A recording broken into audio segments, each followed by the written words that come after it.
যে হে আল্লাহ, সারা জীবন যা করেছি একটা নফল ইবাদতকে এতটা প্রাধান্য দিচ্ছি, কিন্তু ফরজের দিকে খেয়াল রাখতে পারিনি। আজকে থেকে নিয়ত করলাম জীবনে আর কোনোদিন কোনো ফরজ ইবাদত ছাড়বো না। আমাদের ইয়াং জেনারেশন, আমি আপনাদেরকে ওয়েলকাম জানাবো। আলহামদুলিল্লাহ, আপনারা অবশ্যই মসজিদে নামাজ পড়বেন, আপনার বাসা বাড়িতে নামাজ পড়বেন, কিন্তু শুধু আজকের রাতকে না, পরের প্রত্যেকটা রাতেতে। কেন? আজকে আপনাদেরকে কেউ কেউ ডেকেছে, কাউকে কেউ ডাকে, কাছে আসো, কাছে আসার গল্প শোনাতে চায়। কিছু কর্পোরেট দুনিয়ার কোম্পানি আছে যারা অশ্লীলতা আমাদের সমাজে ছড়াতে চায়। আমি বলবো, শয়তান ডাকছে কাছে আসো, আল্লাহ ডাকছেন বান্দা আমি তোমার কাছে আসছি, আপনি কার ডাকে সাড়া দেবেন? আমি যুবকদের কাছ থেকে শুনতে চাই, কার ডাকে আপনারা সাড়া দেবেন?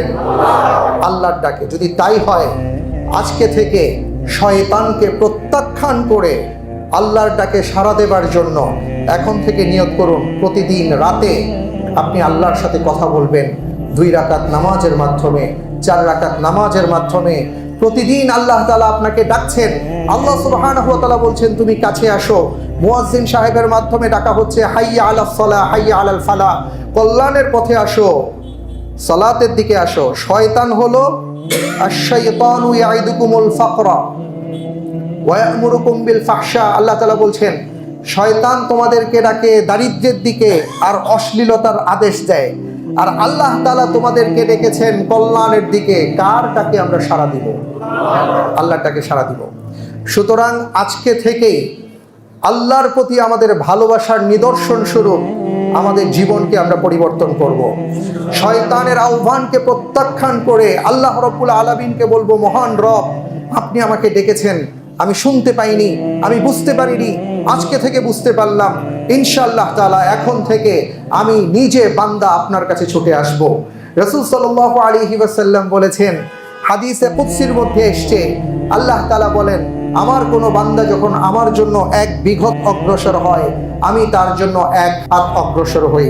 সে যখন আমার জন্য 1 হাত অগ্রসর হয়, আমি তার কাছে হেঁটে হেঁটে অগ্রসর হই। সে যখন হেঁটে হেঁটে আমার কাছে অগ্রসর হয়, আমি তখন তার কাছে দৌড়ে অগ্রসর হই। সে যখন দৌড়ে দৌড়ে আমার কাছে আসে, আমার রহমতের চাদরে তাকে আবৃত করে দিই। সুবহানাল্লাহি ওয়া বিহামদিহি। সুতরাং পরীক্ষা চলছে আমাদের, এই পরীক্ষায় আমাদের প্রত্যেককে পাশ করতে হবে, আল্লাহর আহ্বানে সাড়া দিতে হবে। আল্লাহ তাআলা বলেছেন উদউনি আস্তাজিব লাকুম, তুমি যদি আমাকে ডাকো আমি সাথে সাথে তোমার ডাকে সাড়া দেব। কারণ ওয়া ইযা সাআলাকা ইবাদি আন্নী ফাইন্নী করিব উজিবু দাওয়াতাদ দাঈ ইযা দাআন ফালিয়াস্তাজিবু লি ওয়া লিউমিনু বি লাআল্লাহুম ইয়ারশুদুন। হে আমার রাসূল, আমার বান্দারা আমার ব্যাপারে যখন আপনাকে জিজ্ঞেস করে আমি কোথায়, আপনি বলুন যে আমি তাদের কাছেই আছি। যখন তারা আমাকে ডাকে, সাথে সাথে তাদের ডাকে সাড়া দেওয়াটা আমার কর্তব্য হয়ে যায়। আল্লাহ তাআলা আমাদের সকল ধরনের অন্যায়, অশ্লীলতা, ফাহশা এবং অনাচার, ব্যভিচার থেকে হেফাজতে রাখুন। আমরা সবাই বলি আমিন। যুবক ভাই এবং বোনদেরকে বলতে চাই, আল্লাহ আপনাদেরকে দেখছেন, পৃথিবীর কেউ আপনাদেরকে দেখছেন না।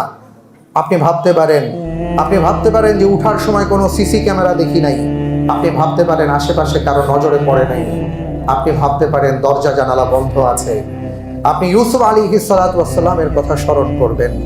ইউসুফ আলাইহিস সালাতু ওয়াস সালামকে বলা হয়েছিল হাই তালাক, তিনি বলেছিলেন ক্বালা মাআদাল্লাহ ইন্নাহু রাব্বি আহসানা মাসওয়ায়া ইন্নাহু লা ইফলিহুজ জালিমুন। আমি আল্লাহর কাছে পানা চাই, তিনি আমার উত্তম আশ্রয়স্থল, আর তিনি জালেমদের পছন্দ করেন না। আমি যদি এই কাজ করি তাহলে জালেম হয়ে যাব। আল্লাহ রাব্বুল আলামিন আমাকে দেখছেন। এই কথা চিন্তা করে তিনি সেই আহ্বানকে প্রত্যাখ্যান করেছিলেন। আজকে প্রত্যেকটা আমাদের যুবক ভাই আর বোনদেরকে হযরতে ইউসুফ আলাইহিস সালাতু ওয়াস সালামের যে চরিত্র, যে পুত পবিত্র চরিত্র, সেই চরিত্র ধারণ করতে হবে। আল্লাহ তাআলা তৌফিক দান করুন। যতক্ষণ পর্যন্ত বেঁচে আছি ততক্ষণ পর্যন্ত আমাদের কিন্তু অন্যরকম একটা মূল্য আছে। কারণ আপনি বেঁচে আছেন, আপনি সুবহানাল্লাহ বলছেন, এটার জন্য আপনি বেনিফিশিয়ারি হবেন। আল্লাহ বলছেন আপনি বেনিফিট পাবেন। লা ইলাহা ইল্লাল্লাহ বলছেন আপনি অবশ্যই আল্লাহর কাছে এটার প্রতিদান পাবেন। আপনি 2 রাকাত সালাত আদায় করছেন, এটার জন্য আল্লাহ আপনাকে পুরস্কার দেবেন। কিন্তু মৃত্যুর পরে হাজারো চিৎকার করে সুবহানাল্লাহ আলহামদুলিল্লাহ বললে আর কোনো লাভ হবে না। কিন্তু আফসোসের বিষয় হলো আমরা এমন জাতি হলাম, সময় মতন আমরা কথা বলি না, সময় মতন আমরা কাজ করি না, সময় শেষে এরপরে আমরা সবকিছু করার চেষ্টা করি, তাই নয় কি? মৃত্যুর পরে আমরা জানাজা নিয়ে পাগল হয়ে যাই, 2টা 4টা 5টা জানাজা দেই, ভাবি যত বেশি জানাজা তত বেশি সওয়াব, তত বেশি মনে হয় তার ফায়দা হবে, কিন্তু তার জীবদ্দশায় সে কোরআনের পথে ছিল না। এই জানাজা দিয়ে আসলে কোনো ফায়দা হবে না। আমরা যখন তাকে কবরে রাখি তখন বলি বিসমিল্লাহি ওয়া আলা মিল্লাতি রাসূলিল্লাহ, আল্লাহর নামে রসুলের যে মিল্লাত ছিল, রসুলের যে পদাঙ্ক ছিল, সেই পদাঙ্ক অনুসরণ করে তাকে রেখে যাচ্ছি। এই মৃত মানুষ তাকে আল্লাহর নামে আর রসুলের পথে রেখে এখন কি লাভ হবে?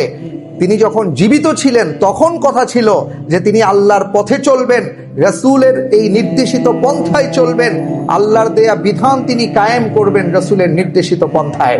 এটা যদি করতে পারতেন তাহলে উনি যেখানেই যাই হোক না কেন ওনার কোনো সমস্যা ছিল না। কিন্তু আমাদের সমস্যাটা হলো যে যখন আর কোনো তিনি কাজে আসবেন না, এখন আর তিনি কোনো আমল করতে পারবেন না, এখন আর সুবহানাল্লাহ আলহামদুলিল্লাহ বলতে পারবেন না, এই মুহূর্তে আমরা তাকে খুব সুন্দর করে বিসমিল্লাহি আলা মিল্লাতি রাসূলিল্লাহ বলে রেখে আসি। কিন্তু এই রেখে আসার মাধ্যমে যে তার নাজাতের পথকে উন্মুক্ত করা হচ্ছে, ব্যাপারটা কিন্তু এমন নয়। এজন্য ভাইরা আমার, বোনেরা আমার, আমরা যতক্ষণ পর্যন্ত শ্বাস নিতে পারছি, বেঁচে আছি, এটা আল্লাহর কাছে অনেক অনেক বড় কৃতজ্ঞতা আমরা প্রকাশ করি। কারণ মৃত্যু হয়ে গেলে আর কোনো মূল্য নাই। আমরা আজকে এখানে যারা বসে আছি, দেখেন যে ভয়াবহ দুর্ঘটনা ঘটে গেল লঞ্চের মধ্যে, আশেপাশের সব জায়গায় পানি ছিল, তাই না? কিন্তু পানির মাঝখানে লঞ্চ থাকা সত্ত্বেও সেই মানুষগুলো কিন্তু জীবন্ত ফিরে আসতে পারেননি। এক একটা মানুষের যারা জীবিত ছিলেন তাদের যে ইন্টারভিউগুলো প্রকাশ করা হয়েছে, এগুলো শুনলে গা শিউরে উঠে। এগুলো শুনলে তখন মনে হয় যে আল্লাহ, আমরা কোথায় আছি? আপনি কোথায় যাবেন? আইনাল মাফার, পালাবেন কোথায়? কোথাও পালানোর জায়গা নাই। যদি আমাদের যদি কিসমত লেখা থাকে কোথাও মৃত্যু, এখান থেকে ফিরে আসার কোনো পথ নাই। যারা লঞ্চে চড়েছিলেন তারা কি ভেবেছিলেন যে পানির মধ্যে তারা আগুনে মৃত্যুবরণ করবেন? অন্ততপক্ষে এই চিন্তা তো কারো আসার কথা না। পানিতে যারা চড়েন হয়তো পানির মধ্যে তাদের ডুবে যাওয়ার ভয় থাকে, কিন্তু পানিতে আগুনে মৃত্যু, এটা তো তারা কোনোদিন ভাবেন নাই। আপনার কি মনে হয় না, আমরা কি এটা চিন্তা করব না যে ওই মানুষগুলো তারা সবার ভালো ভালো পরিচয় ছিল? আজকে আমাদের প্রত্যেকের পরিচয় আছে, আব্দুল্লাহ, আব্দুর রহমান নাম আছে, আমরা কেউ ব্যবসায়ী, কেউ চাকুরিজীবী, আমাদের প্রত্যেকের আইডি কার্ড আছে, আমাদের প্রত্যেকের নিজস্ব ভিজিটিং কার্ড আছে, আমাদের ফেসবুক প্রোফাইল আছে, আমাদের ইউটিউব চ্যানেল আছে, আমাদের টুইটার অ্যাকাউন্ট আছে, আমাদের কত নাম, যশ, খ্যাতি, মানুষ আমাদের কথায় উঠবস করে কত কিছু। ওখানে কি কেউ এমন ছিলেন না? প্রত্যেকটা মানুষের পরিচয় ছিল। তারপরেও তাদের লাশ যখন এনে জানাজার সালাত পড়ানো হয়েছে, প্রত্যেকের জানাজা কিন্তু অজ্ঞাত নামেই পড়ানো হয়েছে, কারণ তাদের লাশগুলো কিন্তু চেনা যায়নি। এখানে হতে পারতাম আমরাও, হতে পারি ভবিষ্যতে আমরাও। সুতরাং কে আপনি, কি আপনার পরিচয়? আপনার পরিচয় এটা যে হতে পারে আপনি অজ্ঞাত নামেই চলে যাবেন। সুতরাং এই দুনিয়ার জীবনের পরিচয় এটা কোনো পরিচয় না, এটার কোনো মূল্য নাই, এটার 5 পয়সার দাম নাই। যদি তাই থাকতো তাহলে এই মানুষগুলোর পরিচয় কিন্তু আমরা পাইনি। অজ্ঞাত হিসেবেই বাধ্য হয়েছেন তারা জানাজার সালাত পড়তে, কিছু করার ছিল না। এটাই হলো দুনিয়ার রীতি, এটাই হলো আমাদের জন্য শিক্ষা যে যতক্ষণ বেঁচে আছেন ততক্ষণ পর্যন্ত আপনার নাম আছে, যতক্ষণ বেঁচে আছেন ততক্ষণ পর্যন্ত আপনার করণীয় আছে, কিন্তু যখন চলে যাবেন তখন আর কোনো কিছু করার থাকবে না। দয়া করে নিজের জান্নাত হারাবেন না, দুনিয়ার কাছে নিজেকে বিক্রি করে দেবেন না, দুনিয়ার কাছে মাথা নত করবেন না। শয়তান চায় এই দুনিয়া আমাদের সাথে সামনে এমন ভাবে আসুক যে আমরা দুনিয়া দুনিয়া করে আমাদের আখিরাতকে বরবাদ করে দেই। আমি আমার মা বোনদের উদ্দেশ্য করে বলবো, আল্লাহ রাসূল সাল্লাল্লাহু আলাইহি ওয়াসাল্লাম বলেছেন 2 ধরনের ব্যক্তি তারা জান্নাতে প্রবেশ করতে পারবে না। শুধু তাই নয়, তারা জান্নাতের ঘ্রাণ পর্যন্ত পাবে না। খুব ভালো করে শুনেন, জান্নাতের ঘ্রাণ কম করে হলেও 500 মাইল দূর থেকে বা 5000 মাইল দূর থেকে, হাদিসের নানা ভাষ্য অনুপাতে, অর্থাৎ অনেক দূর থেকে জান্নাতের ঘ্রাণ পাবে, কিন্তু সেই ঘ্রাণটা তারা পর্যন্ত পাবে না।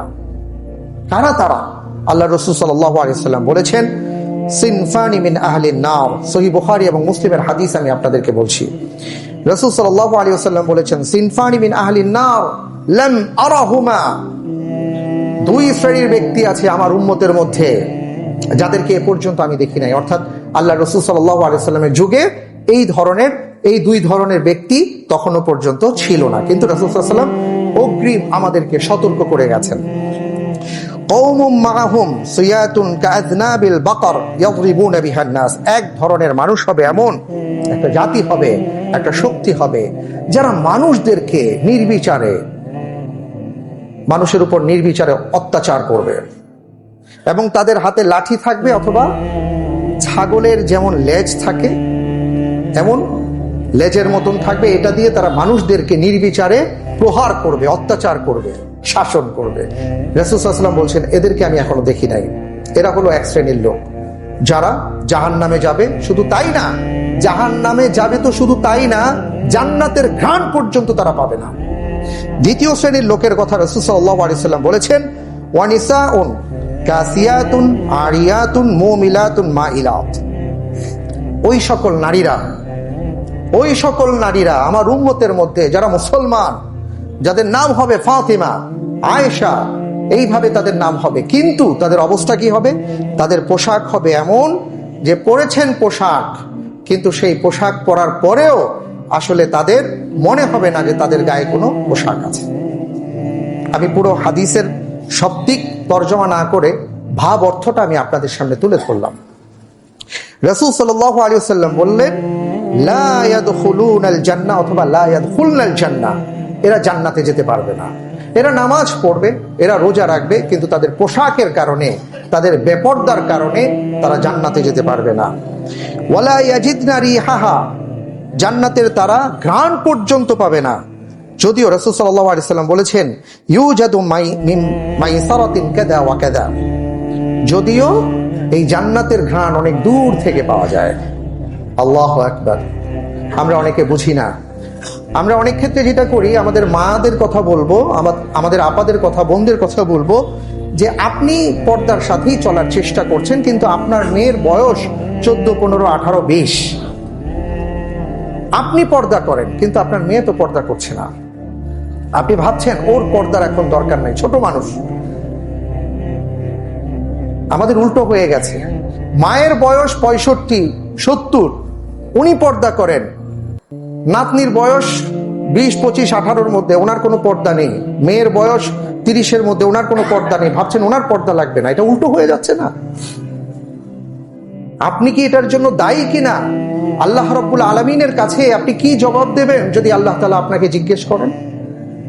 দেখেন, এটা আমি আমার কথা বলছি না বোনেরা, আমি এটা কোরআন এবং সুন্নাহ থেকে কথাগুলো বলছি। আল্লাহ রাসূল সাল্লাল্লাহু আলাইহি ওয়াসাল্লাম বলেছেন, কোনো মেয়ের পোশাক যদি এমন হয় তাহলে সে জান্নাতে যেতে পারবে না। এবং হাদিসের মধ্যে আরো আসছে, কোরআনে কারীমের আয়াতের কথা যদি বলি, যে আজকে পোশাকের যে একটা ভয়াবহতা চলছে, আমাদের পোশাকের মধ্যে যে দুর্ভিক্ষ চলছে, কোরআনে কারীমের আয়াত এসছে, ইয়া বানি আদম ক্বাদ আনজালনা আলাইকুম লিবাসান ইউরি সাওআতিকুম ওয়া রিশা ওয়া লিবাসুত তাকওয়া যালিকা খায়র। আল্লাহ সুবহানাহু ওয়া তাআলা সূরা আরাফের 26 নম্বর আয়াতে বলছেন, এই পোশাক যেন তেন কোনো বিষয় না। ক্বাদ আনজালনা আলাইকুম, আনজালনা শব্দ হয় যখন উপর থেকে নাজিল করা হয়। এটা পৃথিবীর কোনো মানুষ পোশাক প্রথমেই পড়ছে, ব্যাপারটা এমন না। আদম আলাইহিস সালাতু ওয়াস সালাম, মা হাওয়া আলাইহিস সালাতু ওয়াস সালাম যখন পৃথিবীতে আসেন, তারা জান্নাত থেকে পোশাক নিয়ে এসেছিলেন। আল্লাহ রাব্বুল আলামিন বলেছেন যে এই যে পোশাক আমি দিয়েছি, এই পোশাকটা তোমরা আবৃত করে রাখো। ওয়া লিবাসুত তাকওয়া যালিকা খায়র। তাকওয়ার লিবাস হলো সবচেয়ে উত্তম। অর্থাৎ যেই পোশাক তোমাকে সব দিক থেকে শয়তানের ওয়াসওয়াসা থেকে হিফাজত করে রাখবে। এবং পাশাপাশি সূরা আরাফের 27 নম্বর আয়াতে আল্লাহ তাআলা বলেছেন, দেখেন আল্লাহ সুবহানাহু ওয়া তাআলা সব বলেছেন, কিন্তু আমরা মানি না। ইয়া বানি আদম লা ইয়াফতিনান্নাকুমুশ শাইতান কামা আখরাজা আবাওয়াইকুম মিনাল জান্নাহ ইয়ানজিউ আনহুমা লিবাসাহুমা লিউরিয়াহুমা সাওআতিহিমা। হে বনি আদম, আল্লাহ তাআলা বলছেন, সতর্ক করছেন আমাদেরকে, লা ইয়াফতিনান্নাকুমুশ শাইতান, শয়তান যেন তোমাদেরকে ফিতনায় ফেলে না দেয়। শয়তান এমন ভাবে তোমার সামনে উপস্থাপন করেছে, তুমি এখন ওয়েস্টার্ন কালচারের যে সকল পোশাক, এটা কি নিজের পোশাক ভাবতে শুরু করেছো। তুমি অমুক সিনেমার নায়ক নায়িকার পোশাক পরছো, অমুক নাটক দেখে অমুকের পোশাক তোমার ভালো লাগছে। খবরদার, শয়তান যেন তোমাকে ফিতনায় ফেলে না দেয়। লা ইয়াফতিনান্নাকুমুশ শায়তান, যেভাবে কামা আখরাজা আবাওয়াইকুম মিনাল জান্নাহ, শয়তানের প্রথম আক্রমণ হয়েছিল পোশাকের উপরে, আদম আলাইহিস সালাতু ওয়াস সালাম, হাওয়া আলাইহিস সালাতু ওয়াস সালামের উপর। এবং এই আক্রমণ করার ফলে আমাদের বাবা আদম মা হাওয়ার পোশাক খুলে গিয়েছিল। আল্লাহ তাআলা বলছেন, খবরদার, সতর্ক থাকো, শয়তান যেন তোমাদের পোশাক খুলতে না পারে। আজকে আমরা কি অবস্থা আমাদের, এটা নতুন করে বলার কিছু নাই। আমাদের ছেলেদের পোশাক উপর থেকে নামতেই আছে, এ নেমে কোথায় গিয়ে ঠেকবে আমরা জানি না। আর কি নিচে স্যান্ডেলের নিচে ওনার প্যান্ট এখন চলে গেছে, আর কোমরের নিচ থেকে নামছে, কোথায় গিয়ে নামবে আল্লাহু আলাম। আর মেয়েদের পোশাক ঠিক উল্টো হচ্ছে। আল্লাহ হেফাজত করুন, আল্লাহ হেফাজত করুন। পোশাকের উপর যেন আক্রমণ না হয় আপনার সন্তান সন্ততির বেলায়, আপনার বেলায়, এটা আমাদেরকে খেয়াল রাখতে হবে। এটা আল্লাহ তাআলা আমাদেরকে সতর্ক করেছেন।